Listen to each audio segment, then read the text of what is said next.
Hey, good morning. Thanks so much for calling in. No, thanks for having me. We are so excited. Everyone was complaining when the show sold out. Great for you. It sold out so quickly, but everybody wants to go, and so they were thrilled that you added another date. Yeah, we've done multiple dates in several cities throughout the years, but I've never done a multiple stadium show date. And so as long as I've been doing this, you always you get to some point in your career, you think a lot of the first go away. You know what I mean? Mm-hmm. But this is a first for me, and it's exciting. And my relationship with the fans in New England is second to none. I mean, and that's been built, as you know, it's been built over years. And it's just been a really special place for me to come play. Now, we didn't play in Foxborough last year. We didn't play in New England last year. Oh, we know. Believe me, we know. We heard. I missed it. I did. I missed it a lot. And so this year, when our first show did as well as it did, I told everybody, I said, if we can make it work and make it happen, let's do another one, and it's going to be extra special. And another reason I wanted to do a second show in Foxborough is because those will be the last two shows of this year's tour. So much fun. And those shows are always, they're bittersweet for us, the people that are in the band and crew, because we're having fun and then we're saying goodbye for a while, but for the fans, it is the most spontaneous, the most fun. Well, I've been to your last show before on tour, and I know that if the crowd is feeling it, you guys will stay up there. It's awesome. Yeah, we play for a while. I'm usually pretty tired at the end of the year, but I don't really want it to end either. So we play forever. I remember one night, I think it was in Atlanta, we played for almost 4 hours, and it was a special night. I can't tell you how special it is for me to know that this year's tour is going to end in New England, and we're going to do 2 nights there, and it's going to be a blast. It really is. And Kenny, it seems like the last show of any tour is pretty crazy to begin with, and we can usually expect some surprises. What can we expect from you for that last show? I'm working on that, and that's something that I'm going to be working on probably throughout the year. People are busy, and I've always, the last show one year, I had Joe Walsh and Dave Matthews out there. The last show of one year, McGraw came out with me, and we just sang forever. It was fun. Nobody knew he was coming. We sang all of my songs, and then we ended up singing the most of his. It was a lot of fun, so we'll see. Having Zach Brown out there with me and all the people we know, you never know who's going to show up. So Kenny's answer to me is, I'm not telling you, buy a ticket and go to the show, and you'll find out then.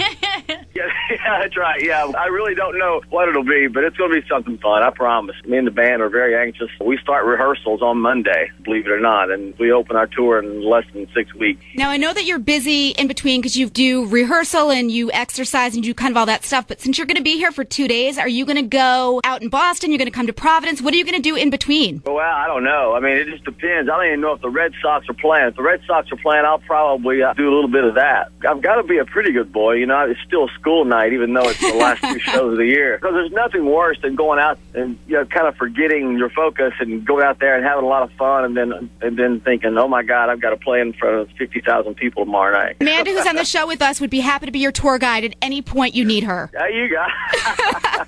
Well, whatever. And I imagine we're you can open get for anything. And I imagine you can get some pretty good seats at Fenway, so count me in on that. You got it, man. I love Fenway. It's a special place. Kenny, want to ask you, because it's coming up very soon, Valentine's Day. What would be the perfect romantic date or night for you? Usually, I've been in rehearsals for Valentine's Day. But for me, Valentine's Day is kind of a unique day because it's also my grandmother's birthday. All my love goes to her first, and then the perfect romantic date, it would be somewhere around the water. I've taken dates out on my boat before, and had a lot of fun, and I wouldn't be in that environment other than just the normal whatever. That'd be my perfect date if it was warm enough.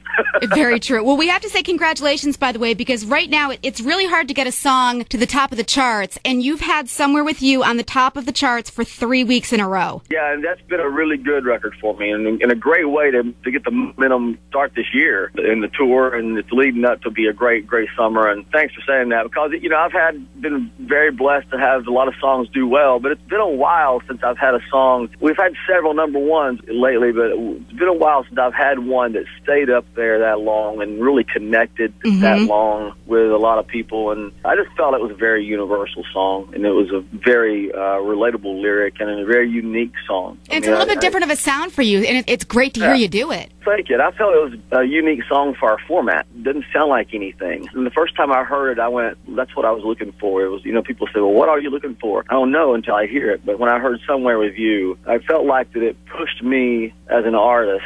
And it also pushed my audience a little bit, but still stayed true to who we all were. That's what I was most happy about with Somewhere With You. It stands out on the radio for sure. All right, Super Bowl Sunday, quick pick. Who's going to win and what's the spread going to be? I think the Green Bay Packers are going to win. Now, I'm not saying I'm best friends with Ben Roethlisberger because I'm not, but he's a friend of mine. And I kind of, hope that he wins, just because of our friendship. But it's going to be a great game. I'd see football come to an end. That's my favorite sport, and hoping to, be sitting here talking about the Patriots. Believe me, Brian's been crying about it all season. Hey, at least I got Brian's a lot of buddies that play for the Patriots, so, Wes Welker is one of my really good friends. I haven't talked to him since they got beat. All my buddies that play football, we talk a lot during the season, and if they get beat in the playoffs, I won't hear from them until later in the spring because I don't want to call them. Yeah, so, Wes, if you're listening, call me. All right? Well, I know you're super busy. Amanda, do you want to breathe heavy into the phone or anything before he goes? I'm speechless. Kenny, you are amazing, and you have to promise me you'll never retire. Oh, I will never retire. I don't know what I would do. Oh, I don't know what I would do either. Kenny, that's really an honor because she asked me to retire every day. Yeah. Hey, we can't wait to see you. Thanks so much for taking the time to call in. I love you guys. See you later.